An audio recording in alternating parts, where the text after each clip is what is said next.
I usually have a humorous subtitle for these talks. I do not have a humorous subtitle this time. Instead, I give you pictures. So. I'm gonna try science. Dexter. I don't even like. Oh, yeah. You missed one. Trust me, I'm a doctor. That's in there somewhere, I think. Somewhere in there. I have lots of pictures. Trust me. I know you don't want it, but you're gonna have it. Sorry. I already know. All right. Oh, you see the fan there. All right. But then we're gonna be yelling into the microphone. Die. They're going to be yelling. It's okay. Are you giving him a microphone? Hey! You're almost as loud as me now. You're almost as loud as me now. Technology. And he's even has a different color because Does everyone hear me? Are my mics? Yes. Yes. Am I too loud for you? No. Not at all. There's something wrong with this. Jerry. That's your soundboard guy. All right. So folks can hear me in the back. Can you hear me okay? Just put it in your pocket. Groovy? In the very back, can you hear me okay? Thumbs up? Groovy. Right. So, when good science goes bad, here's some pictures to look at. Woo, Twilight! Yes. Alright. Moving on from pictures, because this would not be a very exciting talk if it was just pictures. I have a plan today. There's a plan for this talk. In order to talk about when science goes bad, I first must talk about good science and how it goes bad. I will then go into the hard sciences. I am a soft scientist in some ways, but I do know a little bit about the hard sciences. We can talk about examples, sort of famous examples, or examples that people think of when they think of science going bad. Because I'm a psychologist, I have the most expertise in psychology going bad, so I have plenty of examples of psychology going bad. And below the drum kit, we have the right side when science goes good. So in order to discuss how science goes bad, we should start out with good science. And good science can be explained thusly. You're a scientist. You make an observation about the world. You come up with a hypothesis about that. You do some experiments, you run some tests, and then you very choppily, apparently from this animation, you analyze those results. You come to some kind of conclusion and you revise your hypothesis. Or if you're really lucky, you win some kind of prize or make millions of dollars on your technology. Or a TV show. I like this quote right here, below the jumps. Remember kids, the only difference between screwing around in science is writing it down. For those not to know, that is Adam Savage from the Mythbusters. He's shorter than I thought he was. So, now you know how science is supposed to work. How does good science go bad? There's a number of ways that science can go bad.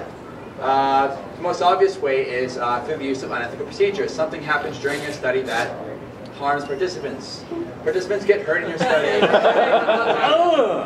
You lie to the participants in your studies. You don't tell them the truth about what you're planning to do to them, and people get hurt. Science can also go bad, not in that what it does to your participants, but because it has bad outcomes. There are negative implications for public policy. Doctors tell you that, hey, these are great cigarettes. There's no harm in that. Or the development of detrimental technology that may not be the best for our society.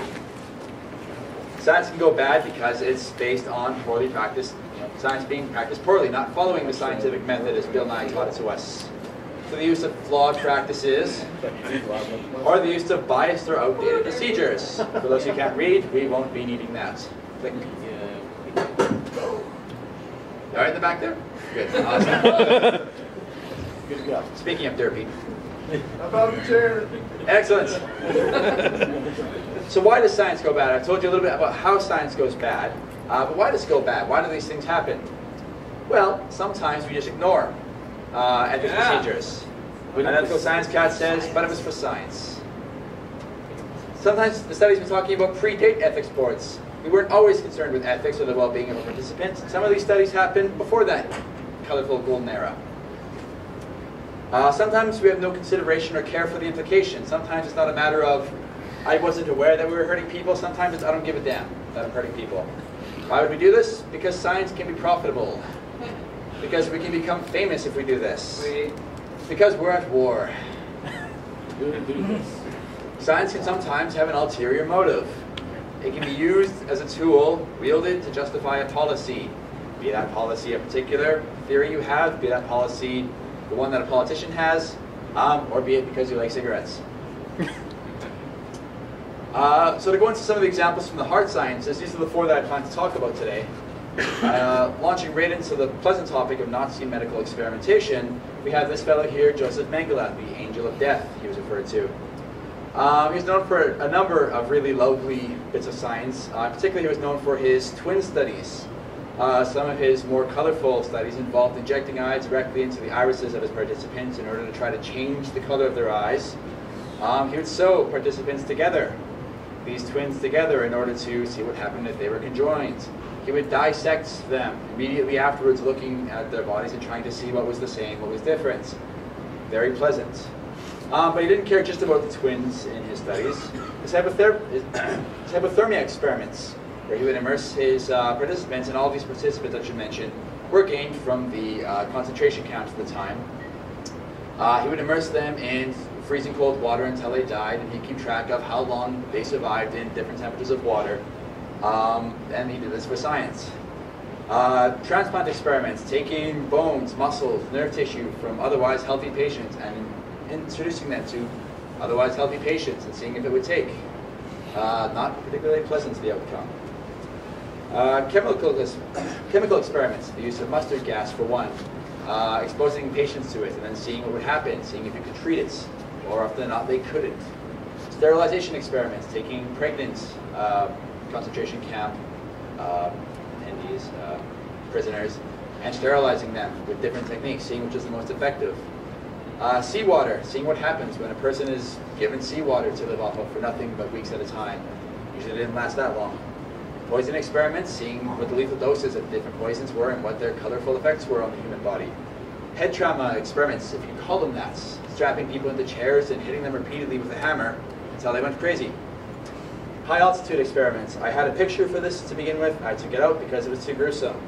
But to describe it, it was putting people in a pressure chamber and alternating the pressure positively or negatively until the inevitable happened. A colorful quote describing the kinds of practices that went on under Dr. Mengele.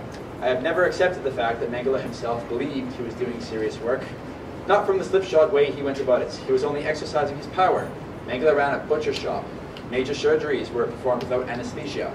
Once I witnessed a stomach operation. Mengele was removing pieces from his stomach, but that was without any anesthetic. Another time, it was a heart that was removed, again without anesthesia. It became horrifying. Mengele was a doctor who became mad because of the power he was given. Nobody ever questioned him. Why did this one die? Why did that one perish? The patients did not count. He professed to do what he did in the name of science, but it was the madness on his part. Charming fellow. Something similar was happening during World War II over in Japan.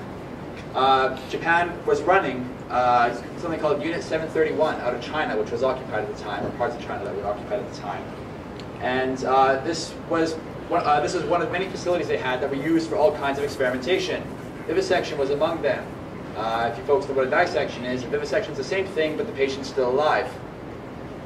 Weapons testing. So to test the effectiveness of a grenade, you strap a person to a board and you set a grenade off in front of them. They worked. Flamethrowers, biological, chemical weapons. These were all tested here. These facilities were used to construct biological weapons.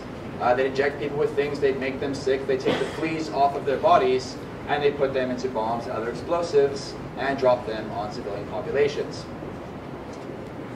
American medical research. So it's really easy to say this was something that Nazis and other horrible people did, but Americans were far better than that. They weren't. Americans were well known throughout the 20th century, American scientists in the medical field, to inject people with all kinds of nasty things, bubonic plague, tuberculosis, cholera, influenza among them.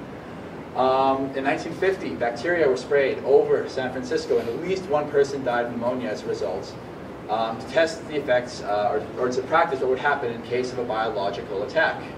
They found out. A lot of these tests were conducted on minority and incarcerated groups.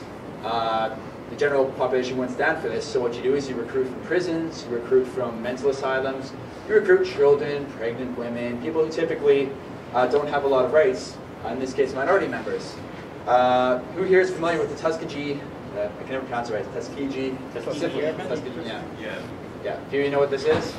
Yes. They took black male participants, and over the course of well over a decade, I believe, They injected them with syphilis.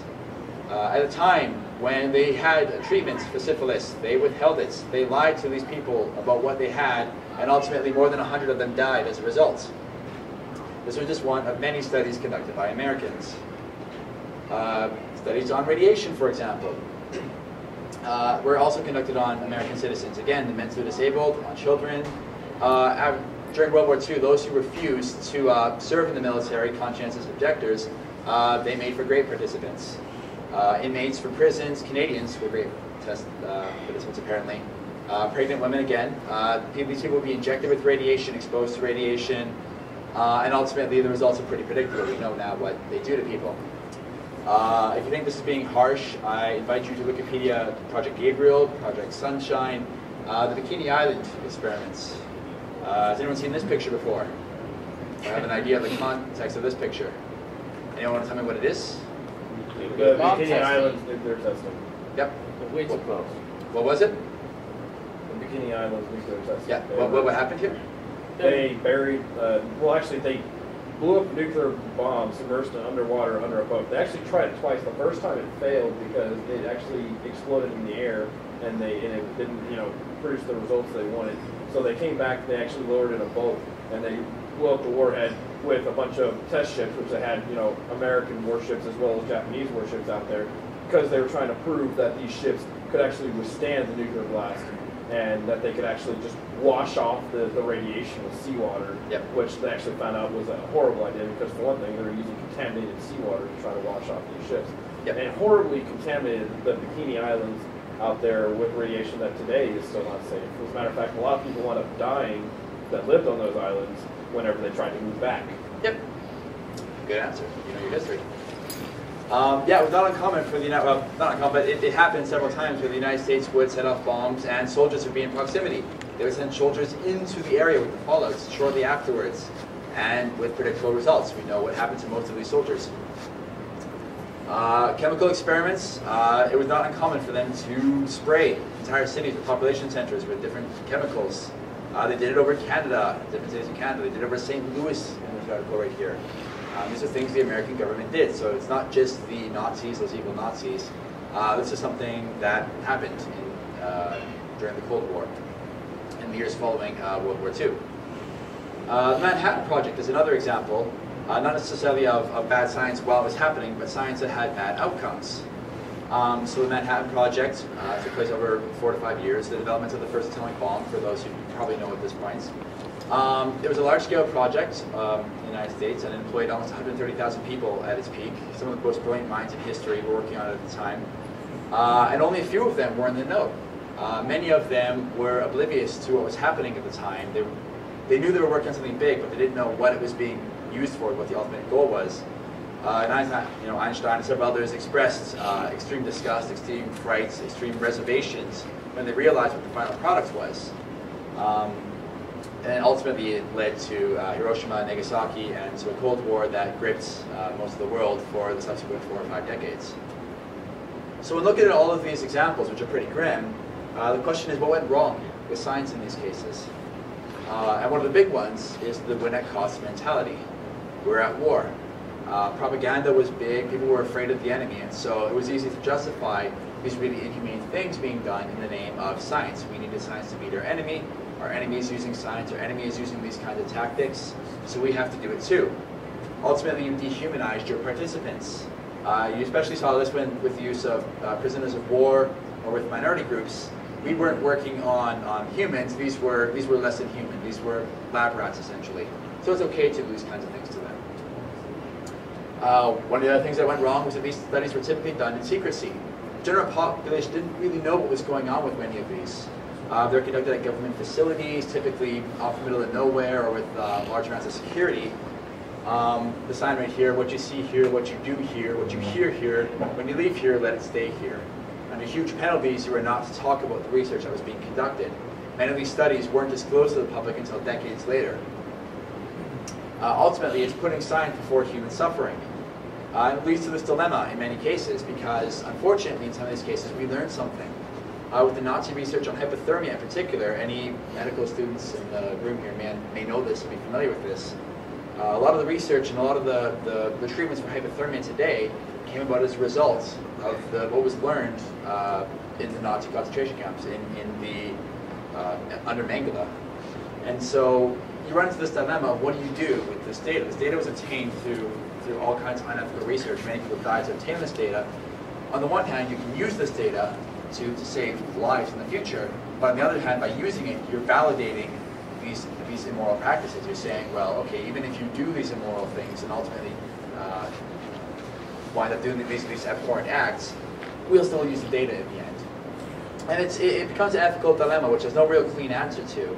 And philosophers and social scientists debate these kinds of things, whether or not it's right to use this. Other sticky situations after World War II, the scientists at Unit 731 who were doing these biological and chemical experiments were ultimately granted immunity, most of them by the United States government, in exchange for the research that they learned about chemical and biological weapons, how to make these weapons. They were granted immunity. The United States wanted to learn how to do it, and in exchange, they got this information in exchange for immunity. Was it right to do this? Who do you punish in this case? Do you punish the scientists who did it? Do you punish the American government for giving them immunity? Messy issues. Because I'm a psychologist, I'll focus a little more, this is sort of the meat and potatoes of my talk here, psychology gone wrong. So moving out of the hard sciences and moving into psychology, and in particular psychology is relevant here because almost all of psychology involves the use of human participants. We're interested in behavior. And so unlike, say, chemistry or physics, a lot of what we study has a lot more ethical implications. And so I'll be talking about 8 different psychological examples in particular. And this is not an exhaustive list, but these are some of the more interesting ones, some of the more, the ones that typically in an introduction to psychology class you'll tend to hear about. So we'll start off with Milgram's obedience studies, which are arguably the most famous ones. Stanley Milgram in 1961, he was sort of following up on research that was being conducted after World War II. A lot of these people were interested, as social psychologists in particular, were interested in what happened, what went wrong during World War II. Why were Nazis able to do these atrocious things to other human beings? And the thought at the time was, well, there's something about Germans, something about Nazis in particular. They were really good at following orders, and they kind of didn't have any independent thought, so they just kind of follow orders. They were really, really obedient. And so the question was, does that explain what people, what Germans are especially likely to kill on command? And so Stanley Milgram set up a study in America. He started in America and planned to go to Germany to show whether or not there were differences between Germans and Americans. And the basic study looks like this. There's E, T, and L here. E is the experimenter, the person who's sort of running the study. T is the teacher in this experiment, and L is the learner in this experiment. So you as the participant walk into the study that you signed up for, and there's another participant there. Little do you know that this other participant is actually a paid Confederate. He's working, he's in cahoots with the experimenter, and he's in on it. And so you think, though, he's a naive participant just like you, and the experimenter says, well, you're welcome to the study. You're here today to do a study on teaching and learning. So one of you is going to be the teacher, and one of you is going to be the learner. And we're going to see if different types of teaching will help you to learn. In this case, the use of mild punishment. And so you draw a piece of paper out of a hat, and the draw is rigged. You always wind up being the teacher. And the other person, the Confederate, always winds up being the learner. And so they strap him into a chair. They bolt his arms down, strap him into a chair, they hook up electrodes to his hands.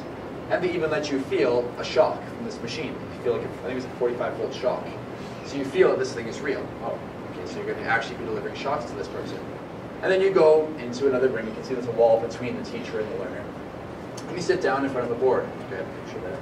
Yeah, a panel here of a whole bunch of switches.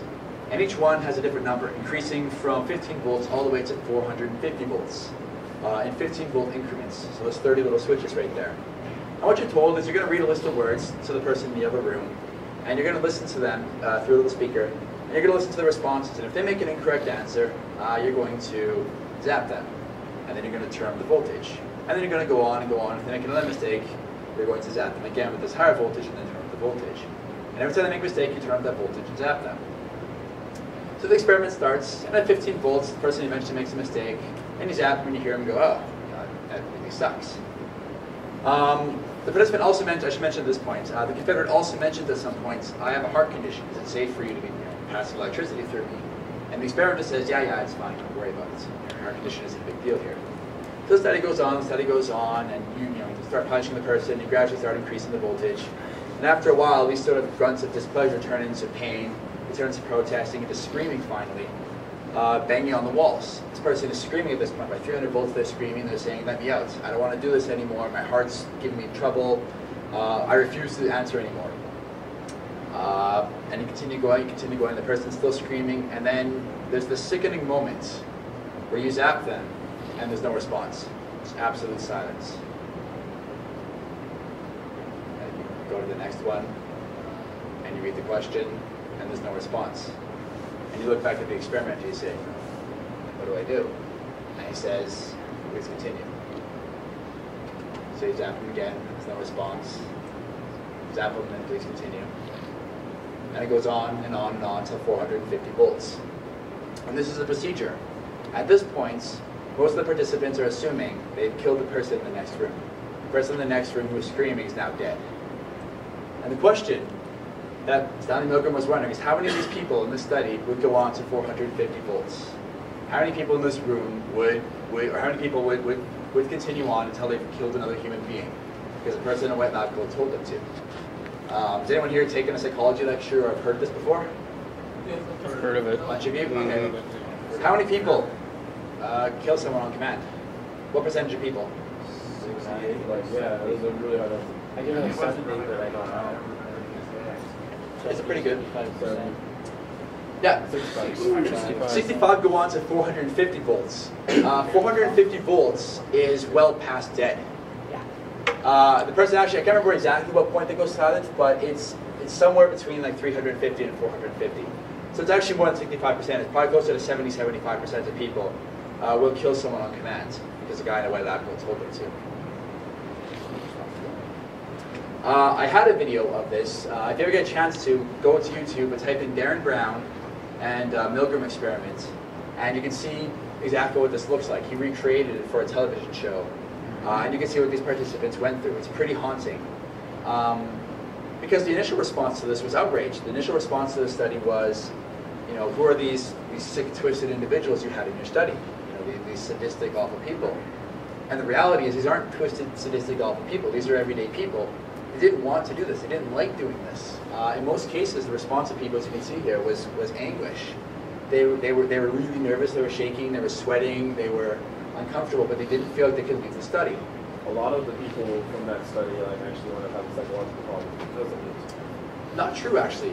What they actually found in the aftermath, so they were really, really deeply uncomfortable as a result of it. Milgram was really good about following up with them in the weeks and months following the study, and he found out that many of them were glad in the end that they'd undergone the study because they learned something about themselves. It was a very uncomfortable situation for them, but in the end they said they were probably better off for having experienced it. So that's to his credit. But in terms of sort of what went wrong with this study, there were a number of things that ethics wouldn't like today. First of all, there was deception involved. We didn't tell our participants the exact nature of the study. It went far beyond what participants signed up for. If they know what they were signing up for, chances are none of them would have agreed to do it. This was being done at a time before there were ethics boards, before there were sort of lists of what you could and couldn't do to participants. As a result, there was no real established limit of what you could or couldn't do to participants in your studies. There was no question about what are the implications, long-term implications of doing this kind of damage to your participants. Participants in the study mentioned that they felt like they couldn't leave, even though it was, they could have just walked out of the room. A person of authority was telling them, you can't, please continue, you must continue, it requires you to continue. And they didn't feel like they had any ethics, that they could lead this study. Monetary compensation was a problem. They were being paid, but they weren't being paid till the end of the study. As a result, many of them may have felt that I'm not going to get any money out of this unless I stay in and go through with this. And ultimately, it was a situation that was inescapable. The question remains, is it moral to put people through a situation like this for the sake of science? For those who can't read, we run out of lab rats and just say, put this on and come with us. In this case, we have to hear, a lot of these participants, when you don't care about the well-being of your participants, you're turning them into lab rats, you're turning them into subjects, and you're not considering the implications on them, the long-term effects it has on them. And the question is this bad for the image of science? What did we actually learn from this, and was it worth it? These are questions that need to be asked, that an ethics board requires that we ask. Moving on from Milgram, and we'll go back and discuss Milgram in a little bit. Zimbardo and the Stanford prison experiment. How many people have heard of this one? A few people? Okay. So, this is Philip Zimbardo right there on the right, charming looking fellow. And in 1970, he was hired by the United States Navy to study military prisons. They were interested in why the kinds of abuse that were going on in prisons were happening.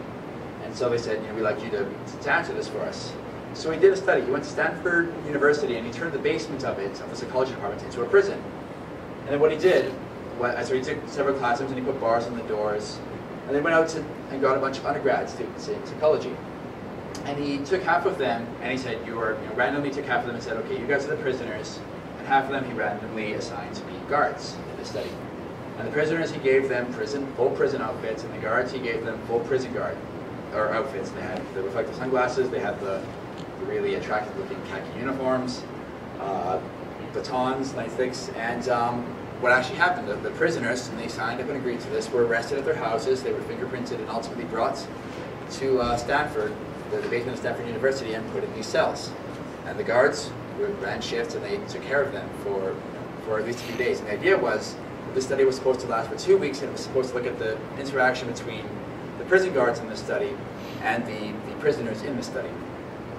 And they were curious about, were guards who sort of treated prisoners worse? Was there something about their personality? Was there something about the situation that created this? What caused the kinds of abuse that happened? What actually happened, so in the study that was supposed to last 2 weeks, after 36 hours, one student went crazy. He started screaming, he went hysterical, and ultimately was released from the study. Within a few days, the guards became harassing. They weren't allowed to physically hit the participants, but they were allowed to do pretty much anything else. So they verbally harassed them. They would, physical punishment in this case meant making them do push-ups, making them do sit-ups, making them get up at any hour of the night and do physical activity. They were deprived of sleep. The lights were kept on, their bed frames were removed from their beds, they slept on the cold concrete floor. Every few hours they made them move cells.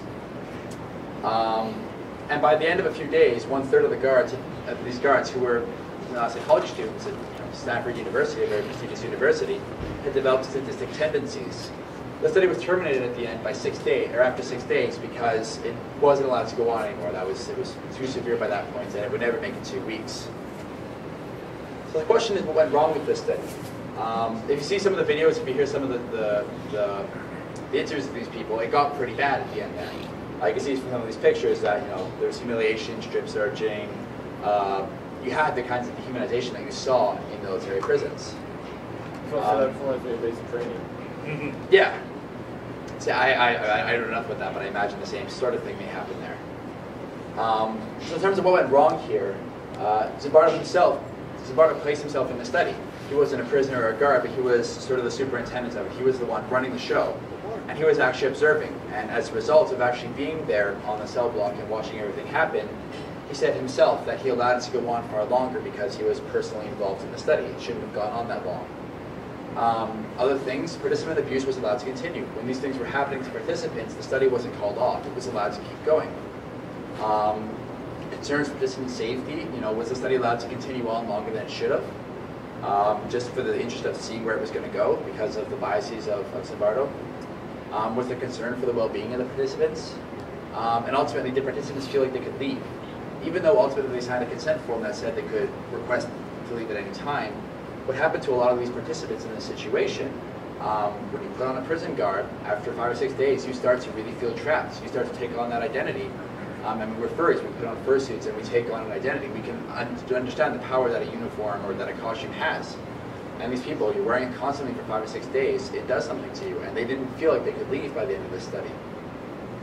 And again, this issue of participant consent, did they know what they were signing up for? Did they know that it was going to get this bad in advance? And would they have agreed to do it if that were the case? Moving on from these two, the case of Little Albert. How many people know about this one? A few people. All right. Little Albert. So John Watson, shown here, was a psychologist who was studying conditioning. Conditioning in this case, he was interested in the development of fears and how people develop fears. And he thought that something that was neutral, something that didn't cause fear, came to become something you were afraid of because it was paired up with something fearful. So the idea was that children are normally startled by loud noises. So if you expose someone to a loud noise, in conjunction with something that's otherwise innocuous, you create a fear where there wasn't one before. And so his thinking was, if I pair a loud noise with the mouse, which doesn't cause fear, it should create a fear of mice. And he was wondering how much would that generalize to other fuzzy things as well. And so to test this, he took little Albert, it's a 9-month-old baby, or I think he was 8 months old at the start of the study. The study went on for a little while, and he became 9 months by the end of it. And little Albert was exposed to little white lab rats, and showed no response to it. He was, played with it, it was kind of interesting, and he kind of didn't care. It was just sort of there. And this happened. So the next day, the next time he exposed it to it, he was exposed to it, Watson came up behind him with a steel bar and a hammer. There we go. And a hammer. Whack, whack, whack, whack, whack, whack, whack, whack.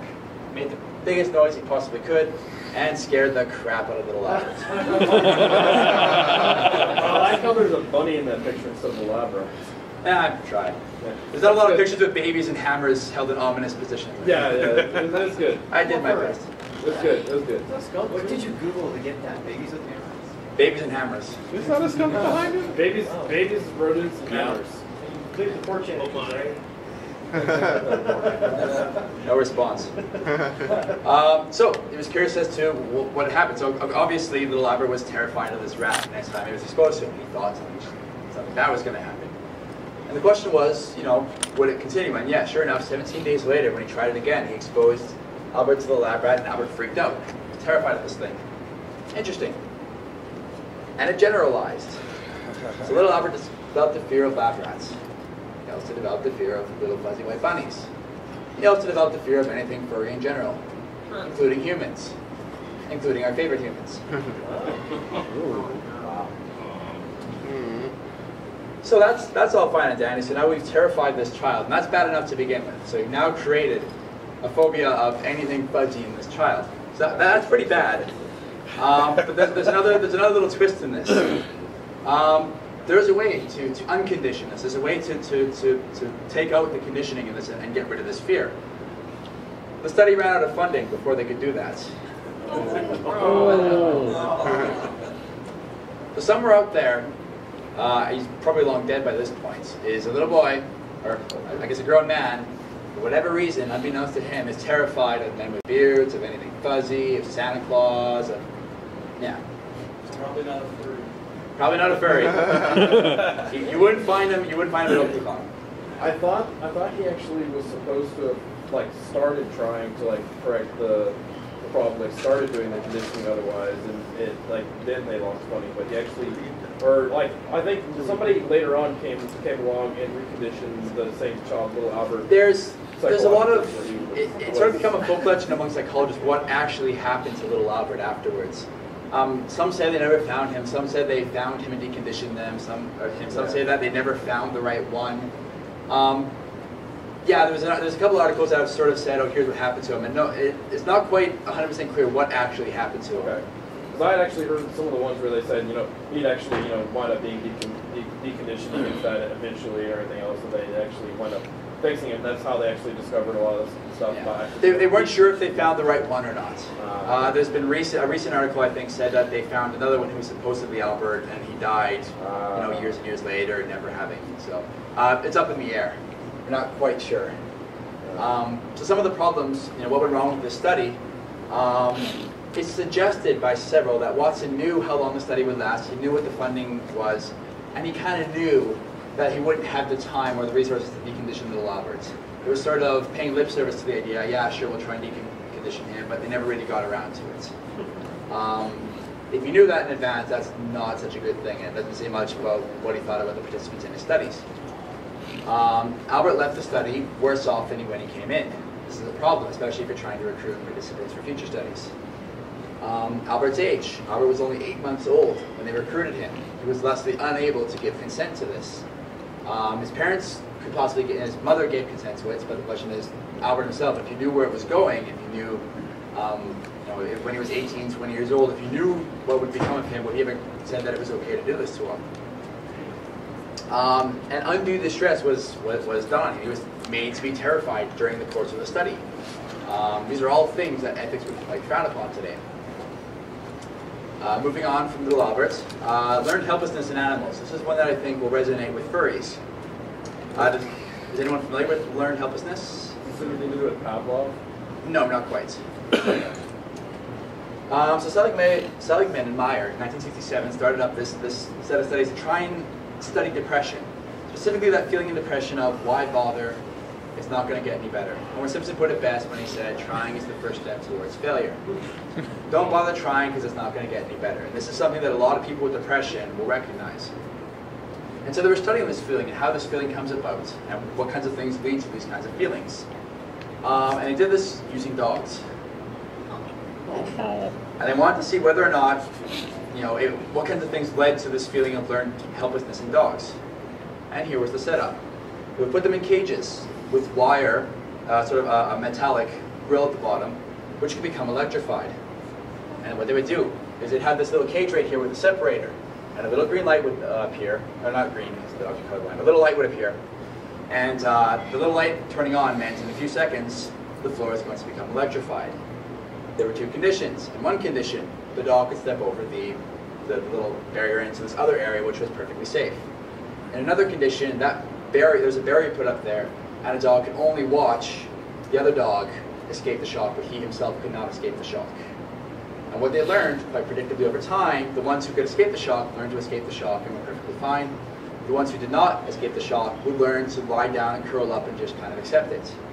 When you remove the barrier, those same dogs, even when they had a chance to escape, would just, when the light turned on, would just curl up and just learn to accept this pain coming. This study was conducted on more than 150 dogs. And so, in asking yourself what went wrong with this study, for one thing, you're subjecting the participants in your study to pain. You're electrocuting them, or at least exposing them to shocks. You were using animals, and at this point, there were not a lot of strong concern for lab animals in place. And so the question of, was this allowable? Could you do this to dogs? Could you do this to animals? And does what we gain out of it outweigh the pain that we're exposing these animals to? So this is a question that we're even allowed to ask ethically. Were there other ways you could have obtained this data? And again, these aren't necessarily my views, but these are questions that are raised whenever you're trying to do these kinds of studies with animals. Is it right to do this to animals? Interestingly enough, this study right here isn't really held up by psychologists as a question or a study of questionable ethics. This is seen as being a pretty solid study, a study where, yeah, it was okay to do this to animals. So, something to keep in mind.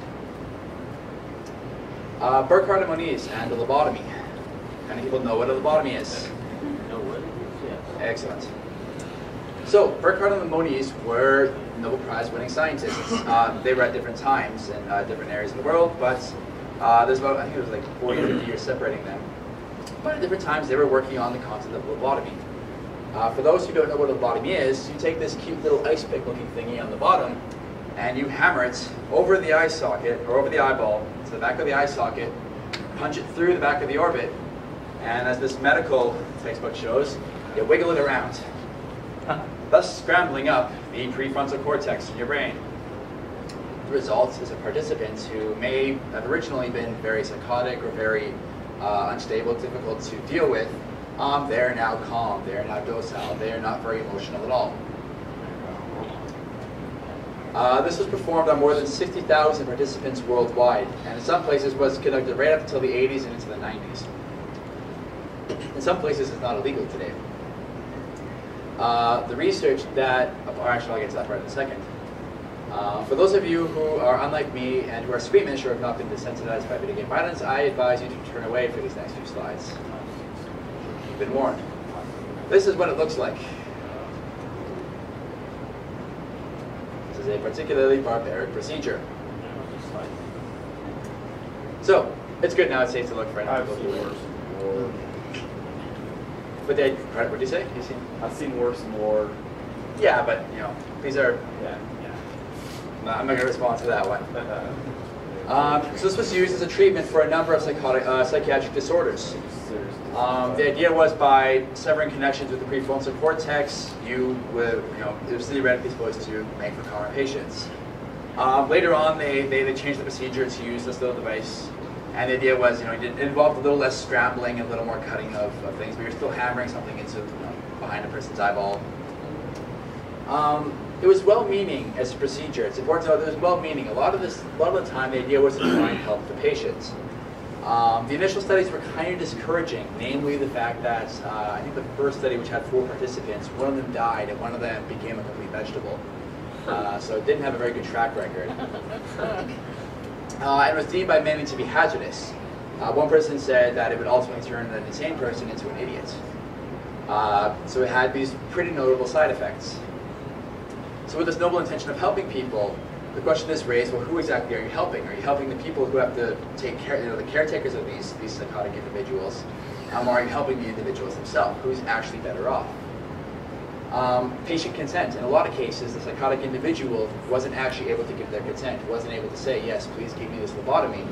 And as a result, this was done to them without their being able to say, yeah, go ahead and do this to me. This can be a problem. It was a very imprecise procedure. We still, to this day, are learning a lot about the brain, and we can still call brain science in its infancy. Back in the day, back in the 40s and the 50s, this was being done with very little, even less research done on the subject. We're doing a very major surgery on a person with relatively little information. This is an example of rushing ahead with a procedure without exactly knowing all the implications of it, without knowing what exactly we're doing. Just throw a stick in there and stir up the ingredients a little bit to see what happens. Pretty much. And I had to find an excuse to get homosensitive brain scans in there, so. Just think of the crayon as a lucasfilm. So that's lobotomy. Moving on to other subjects, which are equally grim and frightening. Eugenics. Who knows what eugenics is? Many of you, okay. So this is Henry Goddard, and in 1912 he was doing this kind of research. Henry Goddard was a proponent of eugenics. Eugenics, for those who don't know, is the idea that certain groups would be better off if certain groups of people simply didn't breed. And I'm not talking about, oh, I hate conservatives, they shouldn't breed, or oh, liberals are dumb, they shouldn't breed. I'm just saying something like people with an IQ under 75 shouldn't have kids. People of certain racial groups shouldn't have kids. And the implications of a lot of this is they should be sterilized. They shouldn't be allowed to have kids by physically sterilizing them. And he was a proponent of this. He thought this was a great idea. In fact, I believe either directly or indirectly through his work, it was used to inform some of Hitler's policies. And some of the policies, quite unfortunately, I'm from Alberta, up in Canada, and right up until the 60s and 70s, they were sterilizing people based on this work. And so all of this work was based on a single case study, or a case study of a family, known as the Kallikak family. And so the Kallikak family has this interesting history. Martin Kallikak, this man Martin Kallikak, he had an affair, or had a little fling with a poor woman. She was not very well off in life. Suggested she may have had mental problems or problems with alcohol. And he raised an illegitimate family, or he had an illegitimate child with her, which led to a number of illegitimate descendants. He later on went on to marry a good Christian, well-off woman and had a good family with her. What Henry Goddard did was look at the genealogy of this family and used it to make an argument for eugenics. From the same male, depending on who he was with, he had two completely different families. Ergo, some people shouldn't be allowed to breed, namely those who lead to the kinds of families that you see on the left. There are some problems with this, namely that it was used for a relatively antisocial policy. Eugenic policies are not very nice policies. They involve mandatory sterilization. They involve segregation and the idea that certain races are better suited to certain types of jobs. And even if you were to ignore all the implications that this research led to, it has a number of problems as well with just the data itself. So it's based on one study of one family. But it was also based on just like doctored information as well. So this picture right here was a picture taken from the book that he wrote, looking at three of the bad children, the imbecile children. And something about the picture, even though it's fuzzy grain, and this is not the resolution, this is sort of what the picture looked like. They don't exactly look like pleasant children, do they? Something looks a little off about them. Would you agree? Nods, smiles, maybe. Yeah, something's a little... This looks photoshopped. This was actually done at a time where people were still sort of learning about Photoshop, were learning about photography, and the idea of doctoring a photo wasn't really in the lexicon of many people. It didn't seem something that was really doable. It suggested that many of these pictures were actually doctored using pens. Angry eyebrows were drawn in, dark circles under the eyes. They were made to look malicious and kind of evil looking. Little girls kind of like look like some kind of demon. Yeah, kind of demonic, kind of unpleasant looking. Kid in the corner got real big eyes. Yeah, something just doesn't look right about them, and it suggested that these pictures were actually doctored. Same with these ones right here. Pictures that just don't seem quite right. So there was manipulation of the data. So it wasn't even a good study to begin with, but then he manipulated the data as well, it suggested. Pencil and eyebrows and missing teeth. That's like throwing a freaking mustache on the picture. So based on this kind of data, it was used to justify eugenics policies, and in many places it led to policies that involved mandatory sterilization, based on IQ, based on all kinds of racial things and genetic problems. And this is an example. What went wrong in this case is using science as a tool to prove your point. He had an idea beforehand. Eugenics was a good idea to him, and he would twist science to make his points, regardless of how the data actually came out. They ignored all kinds of really obvious confounds. Social economic status. Maybe it was a problem with the fact that one family was poor and one family was rich. Maybe it had to do with the fact that the poorer side of the family also had really big problems with drinking. Fetal alcohol syndrome comes to mind. And ultimately, this study was well funded by the government. There was lots and lots of money at stake. And ultimately, he received a ton of funding as a result of this. John Money and the David Reimer case. Who is familiar with the name David Reimer? Does it ring a bell? People here? One person? All right. So the David Reimer case involved a psychologist here, a person or a sex psychologist named John Money. And this was back in the 60s. And David Reimer was one of two twins. And both the twins were circumcised, but unfortunately for David, something went wrong during the circumcision. It was botched and his genitals were mutilated. As a result, there was this confusion as to, well, what do we do with David in this case? Do we raise him as a boy or do we raise him as a girl? I mean, biologically, aside from the sort of mutilated penis, he's still a male. John Money had an interesting set of ideas. He believed that gender was a social construct, and as a result, you could take a person who was biologically male and raise them as a female, and as a result get a person who was perfectly female. And this provided a perfect opportunity for him. He had two people who were genetically identical. He had identical twins. One of them was male, and he could raise one of them as a female. And so his advice to the parents of David was to rename him Brenda and raise him as a female. For 14 years, David was raised as Brenda. He was forced to wear dresses. He was injected with hormones. And his parents didn't tell him the truth about the fact that he was a female, even though he struggled and was upset and was tormented nearly every day of his life by the fact that something didn't feel right. And it wasn't until the age of 14 that he was finally told by his parents that, okay, you actually were born a male, and they finally relented and allowed him to switch back. During this time, during this 14 years, when David was expressing extreme problems with the idea of being labeled as a female, John Money was supporting this as a successful case. He told people that this was working. Look at him, it's working, calling him a female. And as a result, this led to this becoming standard policy in many cases for this is what you do to people when there's ambiguous genitals. You raise them as a female, you raise them as the easier one to go with. Ultimately, David Reimer committed suicide at the age of 38, partially because of all the complications and all the trauma associated with this. If you're interested in the story, by the way, As Nature Made Him, the boy who was raised as a girl is the full story of this. There's a lot more that I'm not mentioning here, and it gets pretty bad. But in terms of what actually went wrong with this was a case of John Money being concerned with proving a theory. John Money had a theory about how human sexuality worked, and he was determined to prove it regardless of what it did to David Reimer. It biased his perceptions about about the success of the procedure. It biased his interpretation of the results, and maybe even biased biased him to the point of just lying outright about what was happening to David Reimer. It had huge implications in terms of leading to thousands of sex reassignment surgeries, or rather not surgical sex reassignments, people who probably shouldn't have been raised as that sex, may have led to ultimately untold amounts of psychological pain for these participants. And ultimately, it's putting theory over the well-being of participants. This is another example of a person had a theory to prove, and it didn't matter what what the implications were for the person involved in it. And the final one, Harlow's well of despair. Who knows who Henry Harlow is?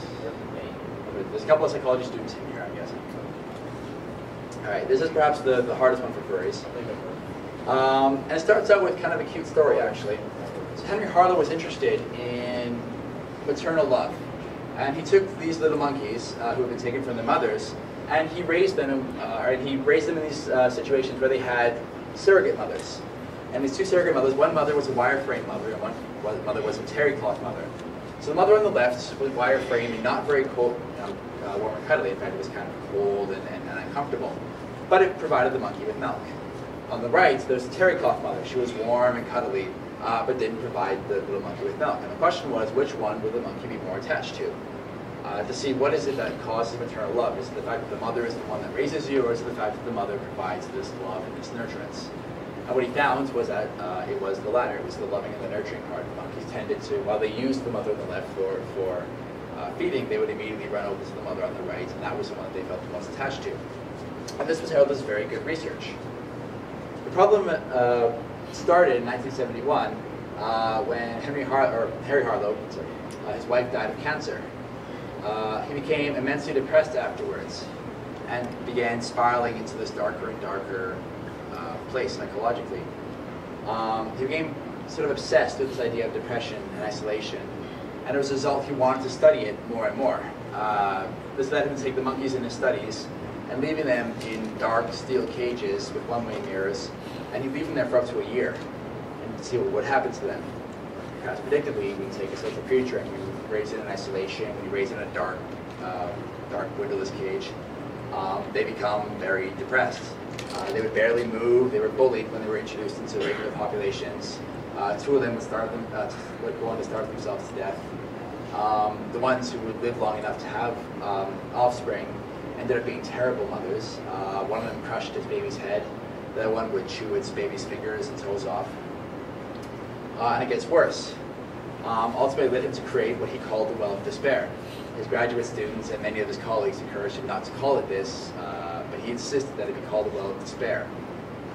He was in a very dark place. So he would take monkeys who had been bonded with their mothers for 3 months, and he would take them away from their mothers, and he put them in this inverted pyramid device with slippery walls. It was dark, and he would cage them in this, and it would be perfectly dark, and the monkey couldn't crawl up the walls, it couldn't go anywhere, and he would leave it there for months at a time. And they would assume this curled up, hunched over position. This is what we call despair. So what went wrong here? Well, Harlow's depression had a personal impact on his research. He was in a bad place, and as a result, it twisted his research. There were no ethics boards at the time protecting his animal participants. There was very little oversight going into his research. The colleagues who did know about his research were outraged. His grad students didn't like this research at all. They objected to it. But there wasn't much recourse. There wasn't much they could do in order to try and stop it. There were no procedures in place to do something about this. Ultimately, his work was considered without any kind of merit, showing that taking a social creature and putting it into these kind of conditions would make them depressed were what they called common sense results. Nothing was really learned from it. And this is after you've put these monkeys through tons and tons of psychological pain, so it wasn't really worth it. That's perhaps the darkest of all the examples here. So to go from there to kind of a brighter side of science, science isn't all bad. I've talked to you about doom and gloom here. But there are brighter sides of science. As we recognize here. So the bright side of science is that you're all horrified by the thing I've talked about. That's a good sign. Most scientists are horrified by these things, and that's a good sign, because this isn't what scientists got into it for. This is. For science! Scientists are curious people. Scientists are interesting people. They're here to answer questions, to test hypotheses. They're not here to hurt participants. They're not here to cause harm. They want to answer questions. And for most scientists, they'll find that repulsive, just as I imagine most of you do. It's also, you should take comfort in the fact that most of these stories are decades old. The worst one I just talked about, Henry Harlow, that was back in the 70s. This doesn't happen today for the most part, and there's a good reason why. After the Nazi research that I talked about at the beginning, it led to the development of the Nuremberg Code, which ultimately led to the development of a number of codes of conduct for medical research and other areas of research, which say this is how you can and cannot treat your participants. After Milgram and the studies of Milgram and the shocking of participants, it led to the development of ethical review boards, saying, hey, when you have participants in your study, this is what you can and can't do to them, and they're quite strict. Myself, I've gone through at least 3 different ethics boards in the research in my psychological career, 2 of which I go to on a regular basis for all of our furry research here. After Harry Harlow and the research about despair research I was talking about, it led to 2 things. It led to the rise of the animal liberation movement and people who were concerned about the treatment of lab animals. It also led to the development of guides and guidelines for how we treat animals in our research. I don't do a lot of animal research. In fact, I don't do any animal research unless you call furry research animal research. I work with humans and human participants, and as a result, I'm most experienced with human ethics boards, so I'll talk a little bit about those. There's some rules. When you want to conduct research on humans, these are some of the rules you have to follow. The participant has to leave your study in at least as good a condition as they came in, if not better. You can't use any unnecessary deception. We prefer studies that don't involve any deception at all. If deception has to be used, if you cannot possibly design that study without deception, it has to be approved by an ethics board. It has to be explained immediately to the participant after the study, and you have to be able to justify that deception. I couldn't resist this. I don't know if you can read it, but in the event of critical system failure, hazardous material spill, an explosion, a fire on your person, radiation, poisoning, a choking gas of unknown origin, eye trauma resulting from the use of an emergency eye wash station on floors 3, 4, or 11, an animal malfunction, or any other injurious experimental failure, you are reminded that the Enrichment Center bears no responsibility for your actions or welfare. The crisis response team will be mobilized to deliberate on a response to your crisis immediately, should we hear your request for assistance. These are the kinds of things that science gives us. Ethics also requires that a study be scientifically sound. We can't just do science just for the hell of it. We have to have a hypothesis. We have to show that some good is going to come from this. We have to be able to show that whatever we put participants through, it has to ultimately be justified by leaving us better off as a group. Yeah, we'd be able to justify our science in this case. Participants must be informed about the study and give their consent to participate. So we're not allowed to do research on participants who can't give their consent to participate. Participants must be allowed to withdraw from the study at any time without penalty. And minors and sensitive groups have even stricter guidelines than this. It's next to impossible to do, I shouldn't say next to impossible. It's difficult to do research on minors. And if any of you have heard me talk about the research that we do here, you'll know about the fights that we get into with ethics over the use of minors in our studies. Most of our studies, you would agree, don't involve a large degree of psychological harm, and yet we still have to convince ethics and deal with ethics and address the idea of using minors in any of our studies. Other good news from this talk, trying to get you to leave in a positive mood. Scientists hold other scientists accountable. So in this day and age, scientists go through peer-reviewed journals, and we see the kinds of procedures that other scientists go through. Every major journal out there will require ethics approval for your studies if it involves human participants or animal participants. You can't get published, you can't have a career unless the research you're doing has gone through an ethics board. And ultimately, scientists are starting to realize that unethical science is bad science. Participants under duress are not ideal participants. So participants under duress don't represent the kinds of participants that we want, that we're typically studying. And it tends to increase your recruitment for your study. More people want to do your study if it's considered ethical, if they know they're not going to get hurt from it. Additionally, the media has had a big hand in why science is now much more acceptable and much more ethical. Unethical practices tend to be reported by the media. People write books, people report stories about science that offend us, science that's ultimately unethical. And it's pretty quickly addressed when a psychologist or another researcher is doing something unethical. And it's recourse is typically taken. That person loses their job, they lose any advancements, they're typically stripped of their publications. As a field, we tend to address these problems. Sort of in some take-home message from this talk, is that psychology, like many of the sciences, has its fair share of bad science and its fair share of bad scientists. But ultimately, there's been a lot of reform, especially in recent decades, to try and correct this. And perhaps most positive of all, it's scientists who are leading this charge. Scientists are the ones that are promoting better science, better ethics. And so that's why we're here today, doing good science, hopefully. Mostly.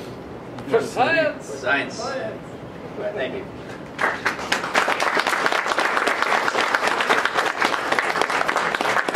I'll also mention at this point to anyone who is interested, we are doing a study after the after this talk. We're doing a focus group study, I think, right, Sharon? Is Sharon there? Yeah. Are we doing a focus group after this, or no? Oh, I thought we were going to. Okay. Kirby. I thought you were going to. If you already participated in one, will there be cake?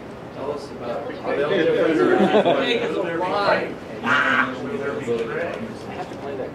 Yeah, at this point I'll mention really quickly about our science, and I can take Q&A.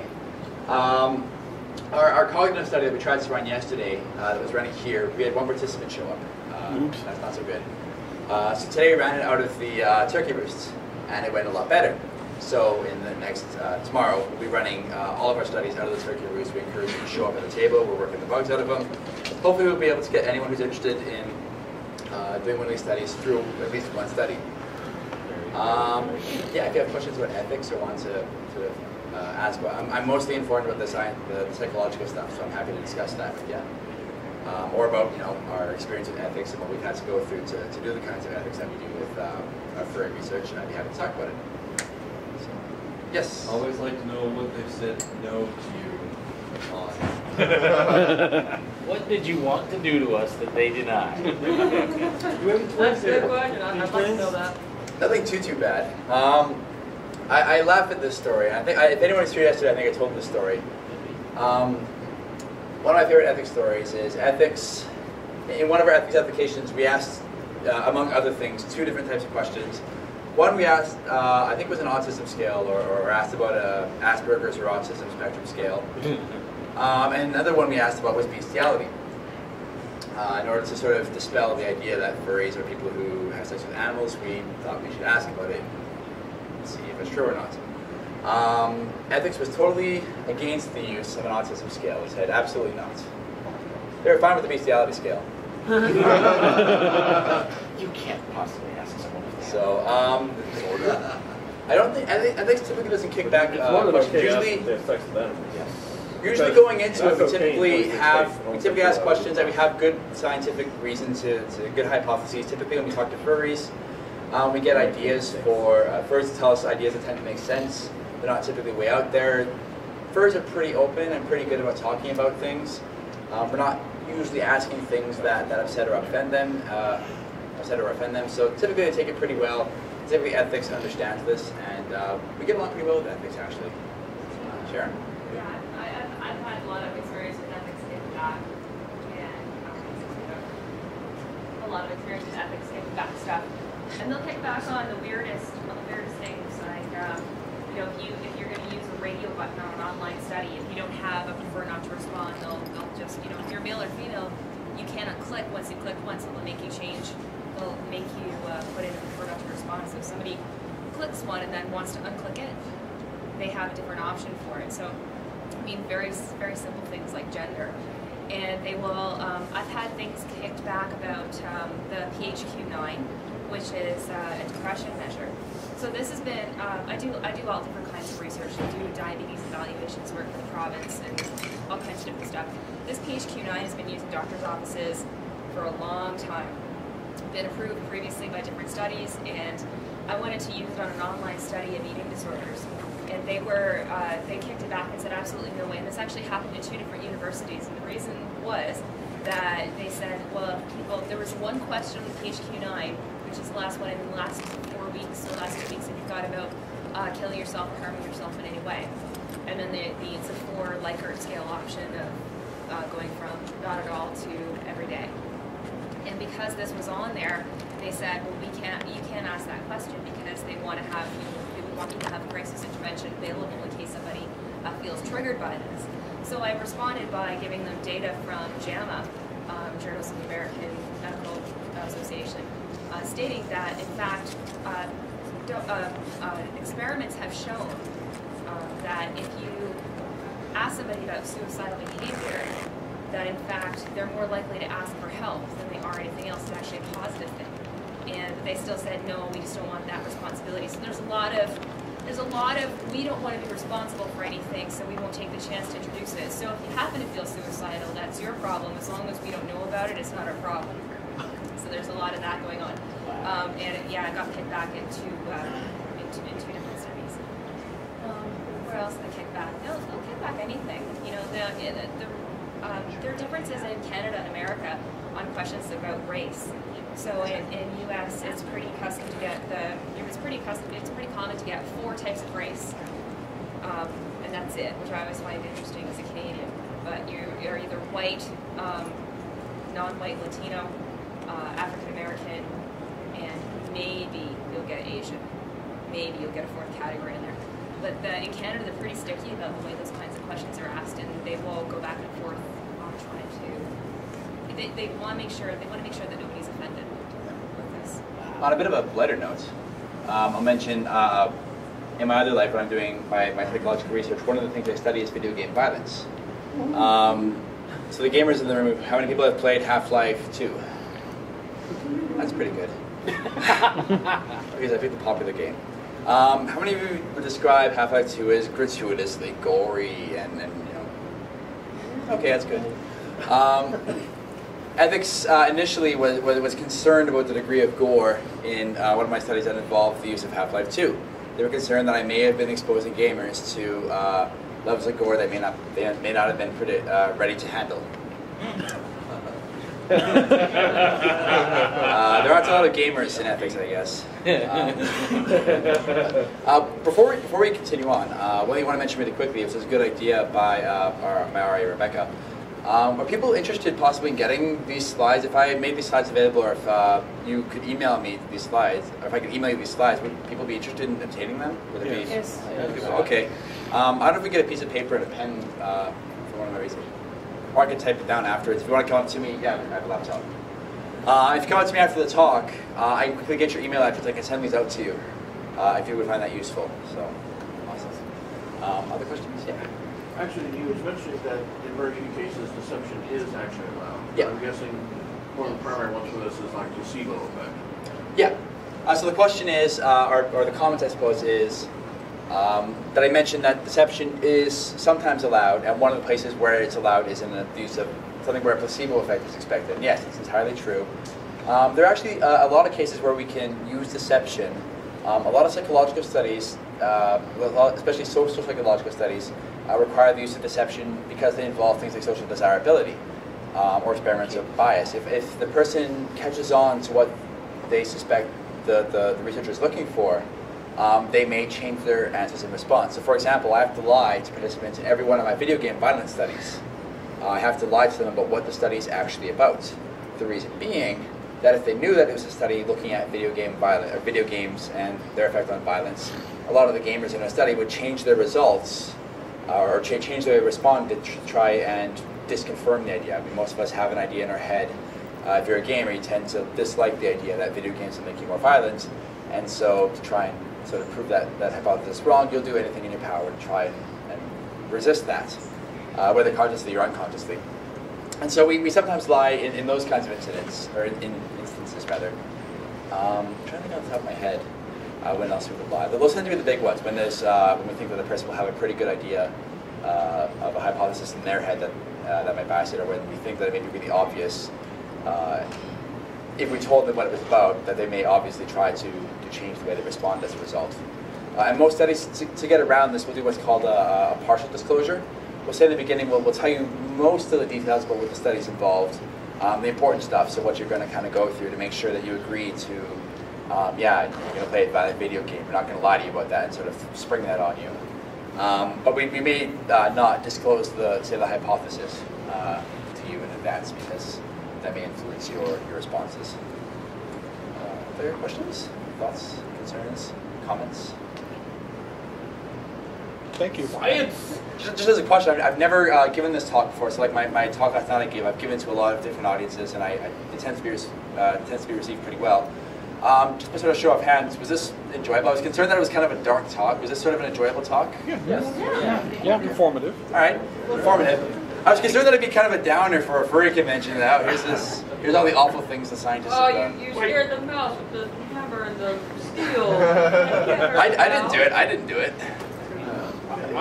I will say, asking that question is kind of a loaded question at furry convention because we're generally very positive people. So, did you like it? Everyone's gonna say yes. All right, Misha. Are there any concerns with it, or if I were to give this talk in the future, just from my own feedback, if I were to give this talk in the future, is there anything you'd suggest I add or take out? It's kind of hard sometimes to give feedback in an open forum like this, so feel free to approach me afterwards if you don't want to answer right now. In the back, people are happy to tell me I'm wrong. More picture? I can definitely more like think of a lot this. more examples of unethical research done in both psychology and in physics. But I mean, you also got to think the length of the video. Yeah, you did a pretty good cut. Yeah. I think it was well done with the ones you included. Okay. In the back, I think you had I was going to say, maybe add something like this about science and psychology. that's a good one. Yeah, What do you myths. think the general population is the perception of that's probably not true. That's not a bad one. Yeah. Yeah. How about not put a drum set right in front of the screen? This is a study right here. Actually, this is a study. Yeah. So. Oh, wait, but I didn't ask for your consent beforehand, so I shouldn't say that. Actually, that's bad science. Yeah. I really find this interesting and just uplifting to show where, okay, yes, science is admitting where they've made their mistakes and showing what they're actually doing to correct and make sure that doesn't happen again. Showing that science is actually learning from itself. Yeah.